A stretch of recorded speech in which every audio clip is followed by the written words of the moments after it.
Breaking news చూస్తున్నాం. ఖమ్మం బాధిత బాలికను నేషనల్ హ్యూమన్ రైట్స్ కమిషన్ సభ్యురాలు విజయభారతి పరామర్శించారు. బాలిక ఆరోగ్యం పట్ల ఆమె ఆందోళన వ్యక్తం చేశారు. గౌస్ పాషాపై కఠినమైనటువంటి చర్యలు ఉండబోతున్నాయి. సంఘటన జరిగినటువంటి నాటి నుంచి నేటి వరకు పూర్తి డాటాను కూడా కమిషన్ సభ్యురాలైనటువంటి విజయభారతి అక్కడ నిమ్స్ ఉన్నటువంటి వైద్యుల నుంచి సమాచారం కూడా సేకరించినట్టుగా తెలుస్తుంది. రైట్ ఒకసారి దీనికి సంబంధించిన పూర్తి డీటెయిల్స్ తెలుసుకుందాం. మా ప్రతినిధి ముషం శ్రీనివాస్ ఫోన్ లైన్లో అందుబాటులో ఉన్నారు. ముషం, అసలు ఏం జరుగుతుంది? ఖమ్మం బాధిత బాలిక ఆరోగ్య పరిస్థితి ప్రస్తుతం ఎట్లా ఉంది? కమిషన్ సభ్యురాలు విజయభారతి ఏమంటున్నారు? శ్రీశైలం, మనకు అందరికి తెలిసిందే, సభ్య సమాజము తలదించుకునే విధంగా ఖమ్మంలో జరిగినటువంటి సంఘటన. ఆ సంఘటనకు సంబంధించినటువంటి బాధితురాలు ప్రస్తుతం నిమ్స్ లో చికిత్స పొందుతోంది. తన యొక్క బాడీ ఇప్పటికి కూడా వైద్య పరీక్షలకు వైద్యానికి సహకరించట్లేదట్టు డాక్టర్లు చెప్తున్నప్పటికీ కూడా ఆమెకు 2 మేజర్ సర్జరీలు కూడా పూర్తి చేసినట్టుగా మనకైతే సమాచారం. అయితే ఈ రోజు నేషనల్ హ్యూమన్ రైట్స్ కమిషన్ కు సంబంధించినటువంటి NHRC మెంబర్ గా ఉన్నటువంటి విజయభారతి అటు నిమ్స్ ఆసుపత్రికి, ఆ తర్వాత ఖమ్మంలో ఆ ఘటన జరిగినటువంటి గృహానికి కూడా వెళ్ళి పూర్తిగా ఆరా తీసినట్టుగా మనకైతే సమాచారం అంతా ఉంది. మొత్తం మీద ఆ బాధితురాలకు సంబంధించినటువంటి విషయంలో మాత్రం ఏదో జరిగింది అనేటువంటి అనుమానాన్ని విజయభారతి వ్యక్తం చేస్తున్నటువంటి సందర్భం. విజయభారతి చెప్పినటువంటి మాటల ప్రకారం అయితే ఏదైతే ఆ బాధితురాలకి చికిత్స అందిస్తున్నటువంటి డాక్టర్ల పేర్లను గోప్యంగా ఉంచారు. దాంతో పాటుగా బాలికకు సంబంధించినటువంటి మెడికల్ రిపోర్టులను పూర్తి స్థాయిలో పొందుపరచలేదు.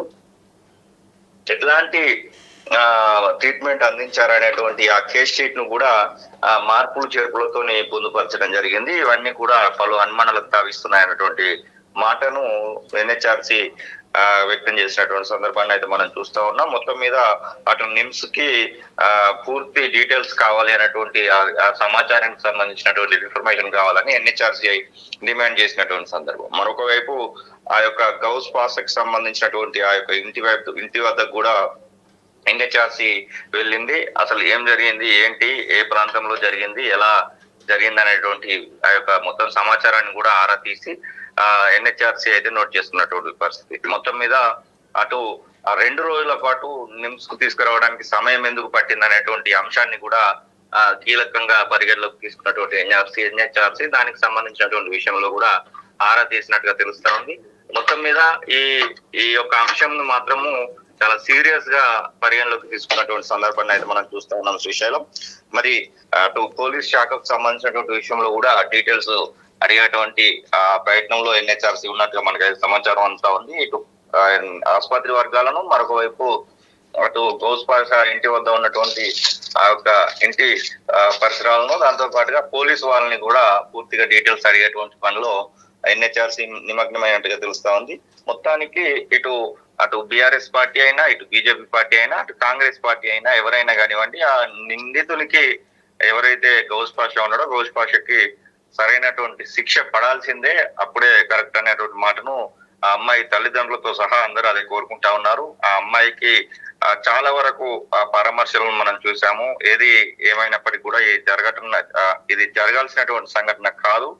ఈ సంఘటనకు బాధ్యుడైనటువంటి వ్యక్తిని కఠినంగా శిక్షించాలనేటువంటి మాటల్ని మనం చూస్తా ఉన్నాం. మరి అది ఖచ్చితంగా కోర్టు త్రూ జరగాలి కాబట్టి సరైనటువంటి ఆధారాలతో ఈపీ సరిగ్గా వాదించాలనేటువంటి మాటను కూడా చాలా వరకు వినబడుతున్నటువంటి మాట.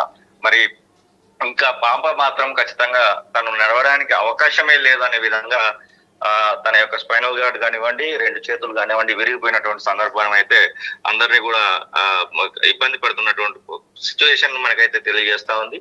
మరి NHRC ఇప్పుడు ఈ విషయంలో ఇన్వాల్వ్ అయింది కాబట్టి గౌస్ పాషాకి శిక్ష పడే వరకు వదలదు అనేటువంటి ఆశాభావాన్ని అయితే వ్యక్తం చేస్తా ఉన్నారు Srisailam. Right, thank you Musham, thanks for update. ఇది మొత్తం మీద గౌస్ పాషా చేసినటువంటి అరాచకంలో NHRC చాలా సీరియస్ అయినట్టుగా తెలుస్తుంది. NHRC సభ్యురాలైనటువంటి విజయభారతి నిమ్స్ హాస్పిటల్కి చేరుకొని బాధిత బాలికకు సంబంధించినటువంటి పూర్తి ఆరోగ్యం పట్ల మరి ఎటువంటి మెడిసిన్ వాడుతున్నారు, ఆమెకు ఎటువంటి ట్రీట్మెంట్ చేస్తున్నటువంటి పూర్తి డేటాను తీసుకున్నారు. సో సంఘటన జరిగినటువంటి స్థలాన్ని పరిశీలించడము, అక్కడ ఉన్నటువంటి పరిస్థితులు, అక్కడ గౌస్ పాషాకు సంబంధించినటువంటి రూమ్ కావచ్చు, అక్కడ ఉన్నటువంటి పూర్తి ఆ సీన్ జరిగినటువంటి ఆ ప్రదేశాన్ని మొత్తం కూడా క్షుణ్ణంగా ఎన్హెచ్ఆర్సీ పరిశీలించి కఠినమైనటువంటి చర్యలు తీసుకునే విధంగానే ఆలోచిస్తున్నట్టుగా తెలుస్తుంది. ఇక ప్రధానంగా నిమ్స్కు సంబంధించినటువంటి వైద్యులను ఆ బాలికకు అందించినటువంటి ట్రీట్మెంట్ ఏంటి, ఎవరు ఏ డాక్టరు ఆమెకు ట్రీట్మెంట్ ఇచ్చారు, వారి పేర్లు కావచ్చు, ఆ కేస్ షీట్కి సంబంధించినటువంటి సమాచారం, వీటన్నిటిని కూడా మరి ఆమె తెలుసుకునేటువంటి ప్రయత్నం చేసింది. సో ఇక నిమ్స్లో మీడియా ముఖంగా విజయభారతి మాట్లాడారు. సో ఒక్కసారి విజయభారతి మాట్లాడినటువంటి వీడియోని కూడా చూద్దాం. ఇద్దరు కూడా ధృవీకరించారు.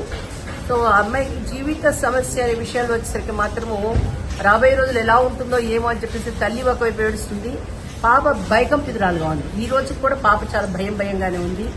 జరిగిన సంఘటన చాలా స్పష్టంగా చెప్తుంది ఆ పాప. సో ఇప్పుడు నాకు ఉన్నటువంటి డౌట్ ఏంటంటే, ఏదైతే ఖమ్మంలో ఆ బిల్డింగ్ ఉందో బిల్డింగ్ ఒకసారి చూడాలి. సంఘటన జరిగిన తర్వాత 6వ తారీఖు సంఘటన జరిగితే 8వ తారీఖు ఇక్కడ తీసుకురావడం జరిగింది. అక్కడ డాక్టర్స్ ఏం ట్రీట్మెంట్ ఇచ్చారు, అసలు అక్కడ కేసు ఏమని ఫైల్ అయింది, అన్ని విషయాలు కూడా తెలుసుకోవాల్సిన అవసరం ఉంది. ఆల్రెడీ నా దగ్గరికి ఎఫ్ఐఆర్ తెప్పించాను. ఎఫ్ఐఆర్ పబ్లిక్ డాక్యుమెంట్ అదైతే నా దగ్గరకు వచ్చింది. సో ఇక్కడ ఏమేమైతే నాకు కావాలో కొన్ని రిపోర్ట్స్, కేస్ షీట్ ఒకటి కావాలని చెప్పి అడిగాను. కేస్ షీట్ నాకు ఇచ్చారు. అదేవిధంగా పాపకి జరుగుతున్న చికిత్స ఏమిటి, ఎక్కడెక్కడ గాయాలయ్యి, పరిస్థితి ఏమిటి, అన్ని అంశాలను మాత్రం నేను అటెంటికేట్ తీసుకున్నాను వాళ్ళ దగ్గర నుంచి. అది తీసుకుని ఇప్పుడు ఎన్హెచ్ఆర్సీకి వెళ్ళిన తర్వాత మళ్ళీ అక్కడి నుంచి మాకు వాళ్ళకి మధ్య జరగాల్సినవి ఇవి జరుగుతూ ఉంటాయి. మేము పంపించే నోటీసులు కానివ్వండి, మేము అడిగే ఇన్ఫర్మేషన్ కానివ్వండి, వీళ్ళు ఇచ్చే ఇన్ఫర్మేషన్ ఇవన్నీ ఆధారపడి ఉంటాయి. అయితే రైట్ టు లైఫ్ అనేది ఈ రోజున ఆ పాపకి లేకుండా అయింది.